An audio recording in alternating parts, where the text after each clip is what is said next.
प्यारे बच्चों, मेरा नाम है अंजू यादव और आज इस वीडियो में हम चैप्टर 3 का इंट्रोडक्शन पढ़ेंगे। Chapter 3 of class 10th and name is written there, you can read here, pair of linear equations in two variables. सबसे पहले हम इस नाम को ही आपको बताते हैं, इसका मतलब क्या है। आप इसको कोऑर्डिनेट करिए थोड़ा सा लीनियर पॉलिनोमियल से। ओके, तो polynomial is ax plus by plus c। फिर a b c जो आपको दिखाई दे रहे हैं वो कांस्टेंट टर्म्स है और x और y जो है वेरिएबल है। Constant fix value, variable unknown value. Okay, अब ये पॉलिनोमियल है, लीनियर क्यों है? क्योंकि वेरिएबल की पावर 1 है, इसलिए ये लीनियर है। इसको इक्वेशन बनाने के लिए मुझे इसको इक्वेट करना पड़ेगा किसी चीज के लिए, तो मैंने इक्वल का साइन लगाया। इक्वल का साइन लगाते ही मेरे दो पार्ट बन जाते हैं, लेफ्ट और राइट। तो पॉलिनोमियल इक्वेशन कब बनेगा? जब आप इसको इक्वेट कर दोगे। यहां हम कंसीडर करेंगे 0, सारी चीजें हमने लेफ्ट में रखी उसको 0 कर दिया, ये एक इक्वेशन है। अब इसमें पेयर लेना है, एक और इक्वेशन लेनी है, तो पहले इसको डिस्टिंग्विश करने के लिए, क्योंकि कांस्टेंट की वैल्यू अलग होगी, हमने एक मान लिया, एक और कंसीडर, ये जनरल फॉर्म हम लिख रहे हैं, ठीक है। जब आप एग्जाम्पल लेंगे पर्टिकुलर, तो कांस्टेंट्स की वैल्यू हम पर्टिकुलर लिखेंगे, अभी जनरल लिख रहे हैं।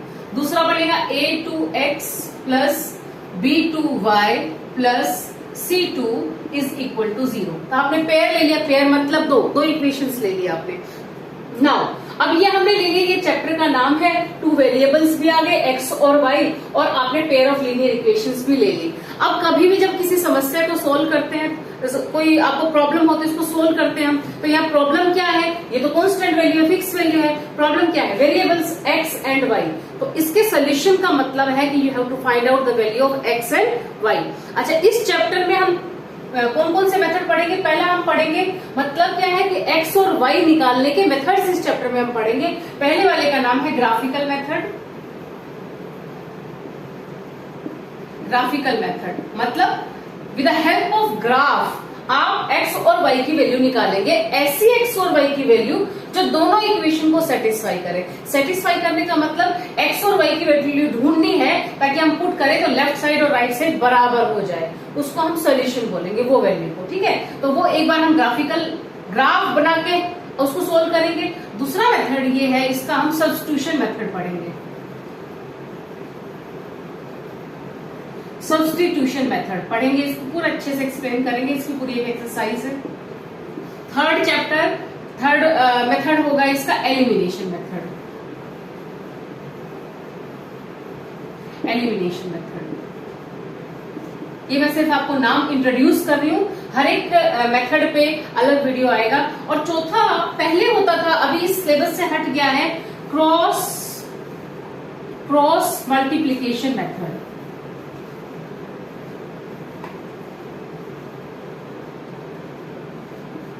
क्रॉस मल्टीप्लीकेशन मेथड ये अब सीबीएसई के सिलेबस से हट चुका है। तो हम ये वाला मेथड पढ़ेंगे, ये वाला मेथड पढ़ेंगे और ये वाला मेथड पढ़ेंगे, ठीक है। ये इंट्रोडक्शन पार्ट था। अब इसमें थोड़ा सा और मैं एक्सप्लेन कर देती हूँ। जो फर्स्ट एक्सरसाइज में हमारा यूज होगा वो क्या होगा, ये आपको मैं पढ़ाऊंगी अच्छे से, बस इंट्रोड्यूस करने के लिए बताया था। देखो अब, ठीक है। अब क्या है कि क्या सिर्फ देखकर इन मेथड्स को यूज करे बगैर क्या मैं ये बता सकती हूँ कि ये जो लाइन है इनके कितने सॉल्यूशन पॉसिबल है? आप सोच रहे हो कितने सॉल्यूशन, मतलब क्या है, बताएंगे आपको धीरे धीरे। जैसे फॉर एग्जांपल ये एक लाइन है और ये एक लाइन है, ठीक है। ये लीनियर इक्वेशन है। लीनियर इक्वेशन को जब ग्राफ में ड्रॉ करते हैं ना, जब लीनियर इक्वेशन को ग्राफ में ड्रॉ करते हैं तो एक स्ट्रेट लाइन ऑब्जर्व करती है। आप बना के भी देख सकते हो, आपने linear equation in 2 variable 9th class में पढ़ा है, ये वाला चैप्टर, इसको ड्रॉ किया हुआ है, चैप्टर 4 है 9th में ये। तो वहां भी आपने जब ड्रॉ किया है तो वो क्या ड्रॉ होता है? एक लाइन ड्रॉ करते हैं, मतलब जब प्लेन में इसको ग्राफ में ड्रॉ करते हैं तो लीनियर इक्वेशन एक लाइन रिप्रेजेंट करती है। ऐसे भी हो सकती है, ऐसे भी हो सकती है, कैसे भी हो सकती है, ठीक है। अच्छा, बिना हम उसको ड्रॉ किए हम ये बता सकते हैं कि ये जो दोनों लाइन है इनके सॉल्यूशन पॉसिबल है कि नहीं है, मतलब कि वैल्यू पॉसिबल, वैल्यू एग्जिस्ट करती है एक्स और वाई की, जो दोनों में पुट करें तो वो सॉल्व हो जाए, मतलब दोनों में लेफ्ट साइड और राइट साइड इक्वल आ जाए। ऐसी कोई वैल्यू है भी, जरूरी नहीं है सब में हो, ठीक है। तो हम चेक करते हैं, कैसे चेक करते हैं, देखिए ध्यान दीजिएगा। मैं क्या करती हूँ, कोफिशिएंट्स, आप जानते हैं कोफिशिएंट्स क्या होता है, मतलब x का कोफिशिएंट अगर मैं बोलूं तो x को छोड़ के जो इस टर्म में x को छोड़कर जो भी लिखा है, ठीक है, तो x को छोड़कर क्या लिखा है, a1, तो हम लेंगे यहाँ पे a1 और यहाँ पे भी x का, तो ये लेंगे a2। मतलब मैंने क्या किया कि दोनों इक्वेशन में x के कोफिशिएंट का रेशियो निकाल दिया, निकाल के रख लीजिए, ठीक है। अब y के कोफिशिएंट का रेशियो निकालिए, b1 और b2, और आप क्या करेंगे, कांस्टेंट टर्म का रेशियो निकाल लेंगे। आप रेशियो निकाल लीजिए आराम से। अब फिर कंपैरिजन आएगा, रेशियो को कंपेयर करेंगे तो क्या हो सकता है, जब हम कंपेयर करते हैं किसी टर्म्स को जब कंपेयर करते तो या तो बराबर होगी या बराबर नहीं होगी, ठीक है। मतलब क्या है कि अगर मेरे पास ये आ जाए क्या, a1 अपॉन a2, मतलब जो रेशियो है वो इक्वल ही ना आए b1 अपॉन b2 के, है ना। a1 upon a2 is not equal to b1 upon b2। तो अगर ऐसी सिचुएशंस आ जाती है तो सिर्फ इसको देख के सोल्व करने की जरूरत नहीं है, मेथड्स लगाने की जरूरत नहीं है, सिर्फ देख के आप बता सकते हैं कि ये के इसके कोई सॉल्यूशन पॉसिबल भी है, तो आप लिखेंगे हाँ पॉसिबल है, ठीक है। तो possible solution is possible, solution is possible. और कितने सॉल्यूशन पॉसिबल है, मतलब कितनी एक्स और वाई की वैल्यू एग्जिस्ट करती है जो हम इसमें पुट करेंगे तो लेफ्ट साइड राइट साइड के बराबर आ जाएगी, तो वो आएगी ए वन सॉल्यूशन। कितने solution possible, one solution is possible, ठीक है, वन यूनिक। और इसको एक और वे में लिखा जाता है यूनिक मतलब वन, यूनिक सॉल्यूशन। और एक और बात इसको पता लगा सकते हो क्या, कि जब इसका ग्राफ बनाएंगे तो ये जो दोनों लाइन होगी, ये कौन सी लाइन होगी, इंटरसेक्टिंग। जरूरी नहीं है ऐसी आई, मैंने सिर्फ एक एग्जांपल दिया है, लेकिन कट जरूर करेगी, ठीक है। तो ग्राफिकली क्या बोलेंगे इसका, ये फर्स्ट पार्ट आपका इसका लिखा है, सेकंड पार्ट ग्राफिकली क्या बोलेंगे इसको, कि लाइंस आर इंटरसेक्टिंग,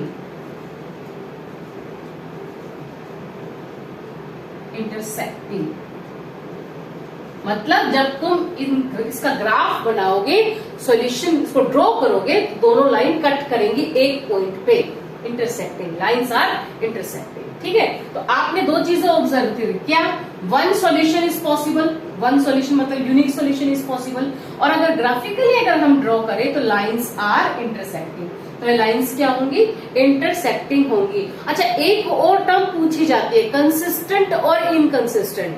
कंसिस्टेंट का मतलब होता है सॉल्यूशन पॉसिबल। तो तीसरी एक बात आपको पूछी जाएगी क्वेश्चंस में कि वेदर दीज आर कंसिस्टेंट और नॉट। तो यस, सॉल्यूशन पॉसिबल है तो कंसिस्टेंट है, सो दीज कंसिस्टेंट। तो तीन चीजें आपको बतानी है, क्वेश्चन में पूछा जाएगा कि आप इसको कंपेयर करिए, इसके कोफिशिएंट को। By comparing the coefficients you can जज अबाउट द सॉल्यूशन। व्हाट, कि अगर ये आया, क्या आया, a1 upon a2 is not equal to b1 upon b2, तो आप तीन बातें बिना सोचे समझे बोल सकते हैं। पहला, यूनिक सॉल्यूशन। दूसरा, कि जब इसका ग्राफ आप बनाएंगे तो लाइंस क्या आएंगी, इंटरसेक्टिंग आएंगी, ऐसे इस तरह से क्रॉस करेंगी। और तीसरी बात क्या बता सकते हो कि क्या होंगी, कंसिस्टेंट, मतलब सॉल्यूशन पॉसिबल। तो ये तीन बात आप बोल सकते हो। बेटा आप नोट कर लीजिए इसको। ओके, नाउ अच्छा, ऐसा भी हो सकता है कि ये बराबर आ जाए, है ना। सो क्या और वे हो सकते हैं, जब आपने कंपेयर किया रेशियो को तो पहला तो बराबर नहीं आया, and the one way is that a1 upon a2, ठीक है, is equal to b1 upon b2। a1 upon a2 is equal to b1 upon b2, but not equal to c1 upon c2। अब ये बराबर आ गया तो हमने तीसरे वाले को भी कंपैरिजन में डाल दिया, ये बराबर नहीं है, ये दोनों बराबर है लेकिन इसके इक्वल नहीं है। अच्छा, ऐसा कोई सीन आ जाए तो आप क्या बोल सकते हो, आप बोल सकते हो पहली बात तो इसका सॉल्यूशन पॉसिबल है नहीं, नॉट पॉसिबल, सॉल्यूशन, या आप ऐसे लिखिए नो सॉल्यूशन, बुक में ऐसे लिखा है नो सॉल्यूशन, मतलब कोई भी x और y की वैल्यू ऐसी एग्जिस्ट नहीं करेगी कि इन दोनों को सेटिस्फाई कर सके, या तो इसको सेटिस्फाई करेगी या इसको, वही वैल्यू दोनों को सेटिस्फाई नहीं करेगी, ठीक है। दूसरी बात, कि ग्राफिकली कैसे आएंगी। तो जब हम ग्राफ बनाएंगे तो ये लाइन पैरेलल बनेंगी। पैरेलल जानते हैं, the lines which never meets, the lines which never meet that are parallel lines. तो आप क्या लिखेंगे, ग्राफिकली क्या लिखेंगे, graphically lines are parallel, lines are parallel. और तीसरी बात आप क्या बोल सकते हैं, तीसरी बात क्या थी, कंसिस्टेंट या इनकंसिस्टेंट। तो भाई जब मिल ही नहीं रही है, वैल्यू पॉसिबल ही नहीं है ऐसी कोई जो दोनों को सेटिस्फाई करे, तो क्या होगा, इनकंसिस्टेंट, इनकंसिस्टेंट। तो तीन बातें आपने बताई, no solution, lines are parallel, inconsistent. ठीक है, तो आप A1/A2 निकाला, B1/B2 निकाला, कंपेयर किया, बराबर आ गया। तो फिर हमने तीसरा कंपैरिजन भी ले लिया, C1/C2, वो बराबर नहीं आया। तो ये बराबर नहीं आया, मतलब by seeing the coefficients only you can जज द सॉल्यूशन। तो ये तीन बातें हमने जज कर ली, इसको नोट कर लीजिए, ध्यान भी रखिए आगे क्वेश्चंस में। Okay, now move on. अब क्या होगा, अब क्या पॉसिबिलिटी है, पॉसिबिलिटी ये है बच्चों कि सब बराबर आ जाए। भाई सभी बराबर आ गया, रेशियो सारे इक्वल आ जाए, that means you can say A1/A2 is equal to B1/B2 is equal to C1/C2, all are equal. सारे रेशियो जो है वो प्रोपोर्शनल बन गए। तो क्या बात बोल सकते हो, सबसे पहले तो आपको उसमें था, पहले वाले केस में था यूनिक सॉल्यूशन, दूसरे वाले केस में आया नो सॉल्यूशन, और तीसरे वाले केस में क्या आएगा कि infinite solution, infinite solution. Infinite का मतलब होता है भाई बहुत ज्यादा, बहुत ज्यादा। ठीक है, दूसरा लाइन आर कौन सी, लाइन कैसे होंगी, देखो ड्रॉ करके दिखाऊं, लाइन कैसी होंगी, लाइन बेटा होंगी कोइंसिडेंट। अब कोइंसिडेंट क्या होती है कि मैंने एक ड्रॉ कर दी तो दूसरी उसी के ऊपर लाइन करेगी, सारे पॉइंट जो है वो सोल्यूशन होंगे, सारे पॉइंट जितने आप उसमें पुट कर सकते हो, इससे भी लाई करेंगे, इससे भी लाई करेंगे। तो लाइंस क्या होंगी, लाइंस क्या होंगी बताइए, lines are coincident, lines are coincident, coincident, lines are coincident. तीसरी बात मतलब एक दूसरे के ऊपर ओवरलैप करेंगे, ये लाइन दूसरे लाइन ओवरलैप करेंगे। ठीक है, तीसरा क्या बोल सकते हो, अब सॉल्यूशन पॉसिबल होता है तो हम क्या बोलते हैं, कंसिस्टेंट। तो आप तीसरी बात लिखेंगे कंसिस्टेंट। तो तीन बातें आपकी है, infinite solution, lines are coincident and consistent. ठीक है, तो ये आपका थर्ड पार्ट हो गया कि by seeing the values only you can find. अच्छा एग्जाम्पल्स ले, एग्जाम्पल्स में तीनों तरह के लेती हूँ, ठीक है, आप इसको भी नोट कर लीजिए, दिमाग में रख लीजिए और रिपीट करिएगा मेरे साथ। अब हम एग्जाम्पल्स लेके चलते हैं, एग्जाम्पल्स ले, फटाक से एक एग्जाम्पल लेते हैं। पहला एग्जाम्पल लेते हैं हम पहले वाले केस का, केस 1 का एग्जाम्पल। जैसे मैंने लिया 2x + 3y + 7 is equal to 0। दूसरा एग्जाम्पल मैंने लिया 3x + 2y + 10 is equal to 0। मैंने क्या किया, मैंने दो लीनियर इक्वेशन ले ली, I'll compare A1 ये है, A2 ये है, B1 ये है, B2 ये है, then I'll find the ratio, और C1 ये है और C2 ये है। ठीक है, तो I will find the ratio 2/3, A1/A2, A1/A2 क्या हो गया 2/3। ठीक है, अच्छा अब आया आपका B1/B2, ये कितना आया 3/2। अब आपका आया C1/C2, ये कितना आया 7/10। ठीक है, अब कंपेयर करिए कि 2/3 बराबर तो नहीं है भाई 3/2 के, 2/3 इज नॉट इक्वल टू 3/2। तो फर्स्ट केस क्या था बताओ, बोलिए आप मेरे साथ साथ, पहला केस क्या था, क्या आएगा यूनिक सॉल्यूशन।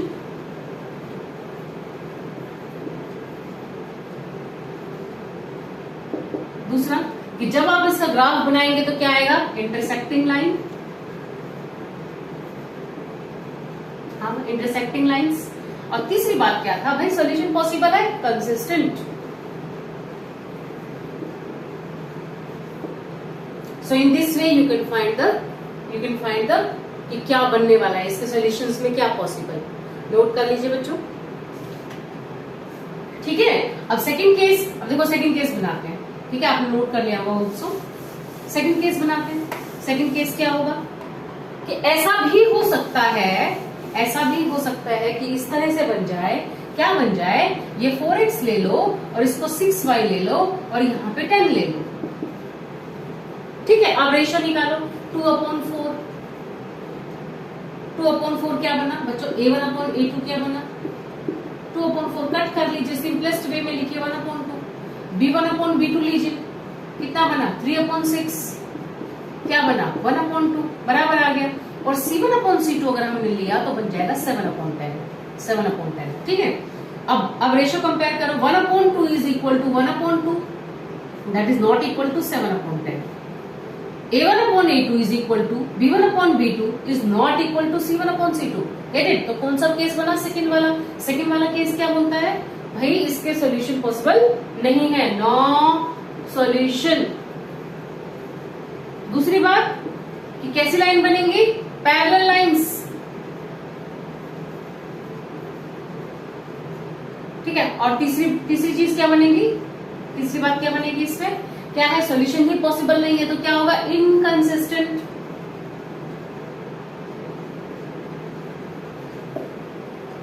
ठीक है, तो ये सेकंड केस का एग्जांपल था कि अगर इस तरह का कोई केस बनता है a1/a2 is equal to b1/b2 is not equal to c1/c2, तो ये तीन बातें आप बिना सोचे समझे, without finding the solution you can tell the 3 things. Okay, अच्छा, अब क्वेश्चंस क्या बनते हैं, क्वेश्चंस को घुमा के बनते हैं, क्वेश्चंस भी हम धीरे धीरे डिस्कस करेंगे।